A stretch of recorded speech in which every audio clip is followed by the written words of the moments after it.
Peacemakers of Christo. இயேசுவில் அன்பார்ந்த சகோதர சகோதரிகளே, அருமையான சுவையான ஒரு வார்த்தையை ஆண்டவராகிய கடவுள் நமக்கு கூறியிருக்கின்றார். ஜெபிப்பது எப்படி என்று கற்றுக் கொடுத்திருக்கின்றார். இது உங்களுக்கு தெரியும், நான் சொல்லிக் கொடுக்கவே தேவையில்லை. இதுல கடைசியாக ஒரு வார்த்தை சொல்லுகிறார், மற்ற மனிதர் செய்யும் குற்றங்களை நீங்கள் மன்னிப்பீர்களானால் உங்கள் விண்ணக தந்தையும் உங்கள் குற்றங்களை மன்னிப்பார் என்ற ஒரு வார்த்தையை பற்றி நாம் தியானிக்க போகின்றோம். மன்னிப்பது நல்லதா கெட்டதா சொல்லுங்க? மன்னிப்பது நல்லதா கெட்டதா? மன்னிப்பது நல்லது சுவாமி. சரி, மன்னிப்பது நல்லது என்று சொல்லுகிறீர்கள். உங்கள் வாழ்க்கையிலே நீங்கள் எல்லாரையும் மன்னிச்சிட்டீங்களா அப்படி என்று கேட்கையில, இல்ல சாமி, நான் கொஞ்சம் பேர்த்த என்னால மன்னிக்க முடியல, மறக்கவும் முடியல சுவாமி. அப்படிப்பட்ட துரோகத்தை என் வாழ்க்கையில் அவன் செய்தான், அவள் செய்தாள் என்ற ஒரு உறுத்தல் நம்முடைய உள்ளத்துக்குள்ளாய் இருந்து கொண்டே இருக்கிறது. என்னால அவனை மன்னிக்க முடியல, மன்னிக்க நினைச்சாலும் என்னால அதை தாங்கிக் கொள்ள முடியல அப்படி என்ற எண்ணங்கள், பலவிதமான எண்ணங்கள் நமக்குள்ள ஓடிக்கொண்டே இருக்கும். இப்ப நான் சொல்றேன், நீ மன்னிக்காத. இப்ப நம்ம சந்தோஷம் முக்கியமா, அவன் சந்தோஷம் முக்கியமா? நம்ம மன்னிச்சிட்டோம்னா அவன் சந்தோஷமா இருப்பான். மன்னிச்சிட்டினா நீ சந்தோஷமா இருக்கிறியா? யாராவது ஒருத்தர் சொல்ல முடியுமா, நான் மன்னிச்சேன் அதனால நான் சந்தோஷமா இருக்கிறேன் சுவாமி அப்படி என்று சொல்ல முடியுமா? சொல்லவே முடியாது. நம்ம மன்னிச்சிட்டோம்னு சொல்லுவோம், ஆனா மன்னிக்காம இருப்போம் நம்ம உள்ளத்துக்குள்ள. அதனால மன்னிக்காத. மன்னிக்கலன்னா அதுல என்ன நன்மைகள் நமக்கு இருக்கும்? அவனை நான் மன்னிக்கவே மாட்டேன், அவனை மன்னிக்கவே, செத்தாலும் அவனை மன்னிக்க மாட்டேன். அப்ப காலையில ஏந்திரிக்கும் போதும் அவன் எண்ணங்கள் தான் உன் மனசுல ஓடிட்டு இருக்கும். குளிக்கும் போதும் அவன் எண்ணங்கள் தான் ஓடிட்டு இருக்கும். பிரஷ் பண்ணுவ, அவன் இப்படி பண்ணிட்டானே இப்படி பண்ணிட்டானேன்னு பிரஷ் பண்ணிட்டு உட்காந்துருப்ப. அப்புறம் சாப்பிடுவ, அவனை நினைச்சுக்கிட்டே சாப்பிடுவ. அப்புறம் வேலைக்கு போவ, பிரயாணம் பண்ணும் பொழுது அவனை பத்திட்டு தான் நினைப்ப. திரும்பி வீட்டுக்கு வருவ, டயர்டா இருக்கும், அப்படியே படுக்கலான்னு நினைப்ப, அவன் ஞாபகம் தான் வரும். தூங்குவ, அவன் ஞானம் தான் வரும். சிலப்ப அவனை நினைக்கையில தூக்கம் கூட வராது. அப்படியே நீ தூங்குனாலும் கனவுல கூட அவன் தான் வருவான். அப்ப மன்னிக்காத நீ அவதிப்படுகிறாயா, இல்லை சந்தோஷமா இருக்கிறாயா? அதனால்தான் ஆண்டவர் சொன்னார், நீ மன்னிச்சிடு. மன்னிச்சிட்டுனா விட்டுடு, அத கடந்து வா. அது ஒரு இருட்டு காலம் நினைச்சுக்க. Today's world, many people don't want to forgive. They struggle to forgive.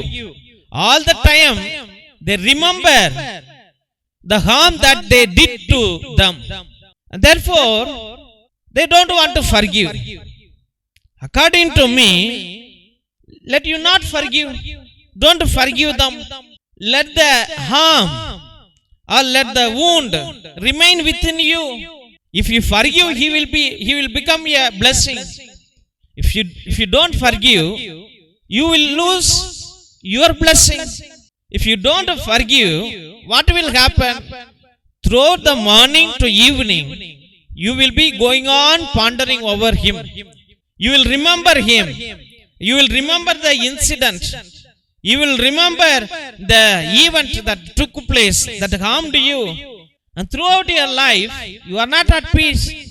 Even when you sleep, you will not be able to sleep. Even if you sleep, in the dream also he will come and disturb you. And throughout the day and night you are disturbed. Is it because of forgiving or not forgiving? If you forgive, you will become a blessing. If you don't forgive, you have a curse within you. You will start scold everybody. எல்லாத்தையும் திட்ட நினைப்பீங்க, எல்லாத்தையும் சபிக்க நினைப்பீங்க, கோபப்படுவீங்க. விட்டுட்டு போ, சனி உழுந்துச்சு, சனி விட்டுருச்சு, மறந்துட்டு போ, புதிய காலத்தை நீ உனக்குள்ளாய் உருவாக்கு என்று ஆண்டவர் சொல்லுகிறார். தெய்வ பிள்ளைகளே, இன்னைக்கு we are not able to realize who you are. நீ என்பதை இன்னும் அறியாமல் இருக்கின்றாய். ஏதோ ஆண்டவர்கிட்ட போய் மெழுகுவத்தி ஏத்தி வச்சுனா எல்லா விண்ணப்பங்களையும் ஆண்டவர் கேட்டுருவார் நீ நினைச்சுக்கிட்டு இருக்கிற. ஒரு சேலையை வாங்கி கொடுத்தா உன் சேலை காப்பாற்றப்படும். ஒரு தாலி சிம்பலை வாங்கி கொடுத்தா உன் தாலி காப்பாற்றப்படும். இல்ல ஒரு பூசை எழுதி வச்சா உன்னுடைய காரியங்கள் நிறைவேறும். அப்படி என்ற மூட நம்பிக்கைகளிலே நாம் வாழ்ந்து கொண்டிருக்கின்றோம். தெய்வ பிள்ளைகளே, விண்ணுலகில் இருக்கிற எங்கள் தந்தையே, எங்கள் அனுதின உணவு என்ன, நம்முடைய கான்செப்ட் என்ன, நம்முடைய அர்த்தம் என்ன, நம்ம புரிஞ்சுக்கிறது என்ன, சாப்பிடுறது. நம்முடைய அனுதின உணவு என்பது தேவனுடைய வார்த்தை. தேவனுடைய வார்த்தை சாமி. அதனால பைபிளை படிக்கிறேன், இறை வார்த்தை ஆயிடுமா? அது உனக்குள்ள போகுமா? கிடையாது. Let us think a little beyond தெய்வ பிள்ளைகளே. நம்ம கொஞ்சம் கடந்து யோசிப்போம். நீ யாரு? ஃபர்ஸ்ட், நான் கடவுளால் உருவாக்கப்பட்டவன். அப்ப நீ எப்படிப்பட்ட ஒரு பொக்கிஷம். சாதாரணமா ஒரு ஆஸ்பத்திரிக்கு உன்னை தூக்கிட்டு போறாங்க, கிட்னி ஃபெயிலியரோ ஹார்ட் ஃபெயிலியரோ ஏதோ சொல்றாங்க. அம்மா மேஜர் ஆபரேஷன் நடக்கணுமா டாக்டர் சொல்றார். இதுக்கு 7-8-10 லட்சம் ரூபாய் ஆயிருமா அப்படி என்று சொல்லுகிறார். ஐயோ மேஜர் ஆபரேஷனா அப்படி என்று உங்க தாலியை விற்கிற, நகையை விற்கிற, கடனை வாங்குற, இல்ல நிலத்தை விற்கிற, வீட்டை விற்கிற, என்னென்னத்தையோ விற்கிற. வித்துட்டு அந்த மேஜர் ஆபரேஷனை நடத்துவதற்கு காசை கொண்டு போய் கொட்டின பிற்பாடு என்ன ஆகுது? அங்க அந்த டாக்டர், இந்த ஆபரேஷன் 3 மணி நேரம், 5 மணி நேரம், 10 மணி நேரம் நடக்க போகுதுமா அப்படி என்று சொல்லுகிறார். ஐயோ சரிங்க டாக்டர், நீங்க தான் கடவுள் டாக்டர், உங்களை விட்டா எங்களுக்கு வேற ஆள் இல்ல டாக்டர் அப்படின்னு நீ சொல்ற. அந்த முட்டாள் பயலுக்கு தெரியும் அது ஒரு சின்ன ஆபரேஷன் தான் என்று. அது ஒரு அரை மணி நேரத்திலேயோ 1 மணி நேரத்திலேயோ முடிஞ்சிரும் என்று, மேக்சிமம் ஒரு 2 மணி நேரத்துல முடிஞ்சிரும் என்று அவனுக்கு தெரியும். ஆனா அது உனக்கு தெரியுமா? தெரியாது. டாக்டர் போயிட்டு இந்த கதவு வழியா போயிட்டு அந்த கதவுல இன்னொரு ஆபரேஷன் பண்ணிட்டு வந்துருவார். தெய்வ பிள்ளைகளே, நம்ம மனிதர்களுடைய வார்த்தையை தான் நம்புகின்றோம். அப்ப ஒரு பாகத்தை, ஒரு ஹார்ட்ட இல்ல ஒரு கிட்னியை ரிப்பேர் பண்ற ஒருத்தனுக்கு நீ அத்தனை லட்சம் கொட்டுற, அவனை அவ்வளவு நம்புற. ஆனால் நம்முடைய உடலில இருக்கின்ற முடியிலிருந்து நகம் வரைக்கும் ஒவ்வொன்றையும் பார்த்து பார்த்து பார்த்து உருவாக்கின நம் தேவனை உனக்குள்ளாய் நீ உணர்கிறாயா? நீ நன்றி சொல்றியா, காணிக்க கொடுக்கறியா, இல்ல ஜெபம் பண்றியா? அதை நான் கேட்கல. அவரை நீ உணர்கிறாயா? உனக்குள்ளாய் உணர்கிறாயா? ஒவ்வொரு பாகத்தையும் தேவன் படைத்து உனக்கு ஒரு திருமண வாழ்க்கையை அமைத்து, உன்னுடைய கர்ப்பப்பையில ஒரு குழந்தையை வைத்து, உன்னை தாயாக்கி, அவத பிள்ளைகளுக்கு ஞானத்தை கொடுத்து, திரும்பியும் அந்த குழந்தைகளை உருவாக்கி, அந்த குழந்தைகளையும் உனக்கு சந்தோஷமான ஒரு கருவியாக உன்னிடத்தில் வைத்திருக்கிறார் என்றால், அந்த தந்தையினுடைய, அந்த உன்னத தந்தையினுடைய அன்பை நீ உணர்கிறாயா?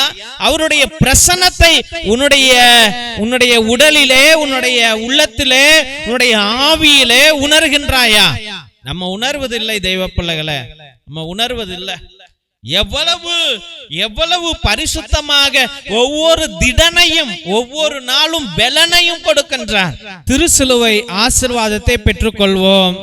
தந்தை ஆசீர்வாதத்தின் திருசிலுவை. திருசிலுவை உனக்கும் உன் குடும்பத்திற்கு வெளிச்சமாய் இருக்கிறது. நரக சர்ப்பம் உனக்கு அதிபதியாக வேண்டாம். சாத்தானே அப்பாலே போ. அபத்தங்களை பிள்ளைகளுக்கு போதிக்காதே. நீ கொடுப்பது தீது, நீயே அந்த நஞ்சை உட்கொள். நற்கருணை ஆசீர்வாதத்தை பெற்றுக்கொள்வோம். எல்லாம் அல்ல இறைவன், தந்தை, மகன், தூய ஆவியார் உங்களையும் உங்கள் குடும்பத்தையும் ஆசீர்வதித்து வழிநடத்தி காத்தருள்வாராக. ஆமென், ஆமென், ஆமென். இயேசுவில் அன்பார்ந்த சகோதர சகோதரிகளே, உங்கள் அனைவருக்கும் எங்களுடைய மனமார்ந்த நன்றிகளை தெரிவித்துக் கொள்கிறோம். எத்தனையோ பேர் எங்களுடைய ஏழை எளிய பிள்ளைகளுக்கு உங்களால் முடிந்த பழைய துணி, பத்தாத துணி, பயன்படுத்தாத துணி, நோட்டு, பேனா, புஸ்தகங்கள் என்று சோலார் லைட் என்று நீங்கள் அனுப்பி கொண்டே இருக்கிறீர்கள்.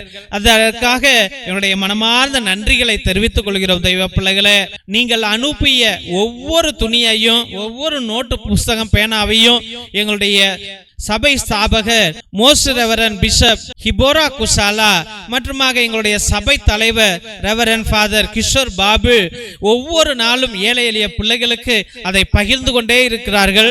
அதை தான் இந்த போட்டோல நீங்க அனைவரும் பார்த்து கொண்டிருக்கிறீர்கள். மற்றும் உங்களால் முடிந்த அளவுக்கு உங்களுடைய உற்ற உறவினரிடம் சொல்லி கூட இந்த பழைய துணி, பத்தாத துணி, பயன்படுத்தாத துணிகளையும் மற்றும் ஏதாவது நோட்டு, பேனா, புஸ்தகங்களை கூட நீங்கள் தொடர்ந்து அனுப்பும்படியாக அன்போடு வேண்டுகின்றோம்.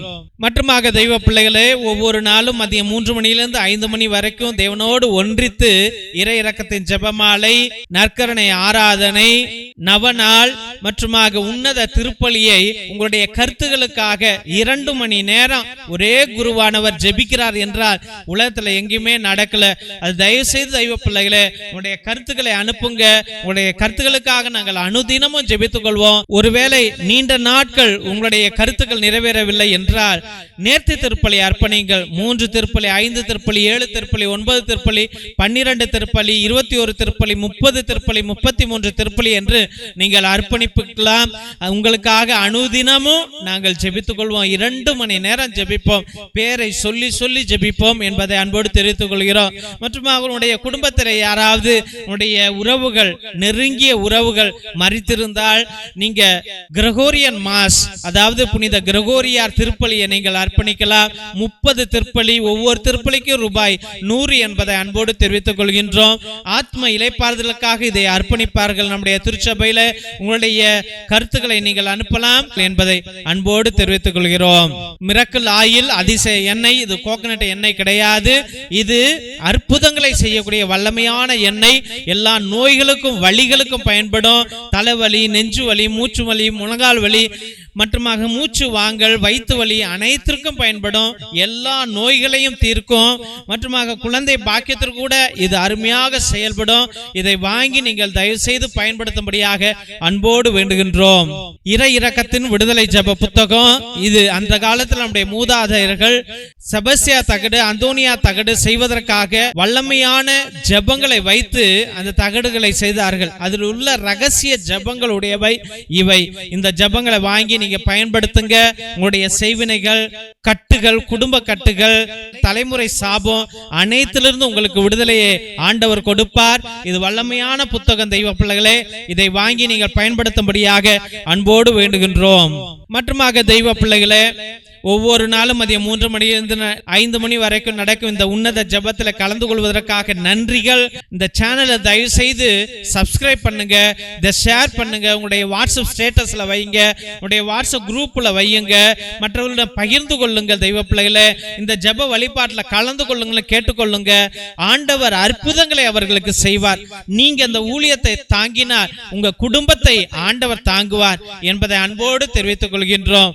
தேவனுக்கே மகிமை உரிதாகுக. God bless you all.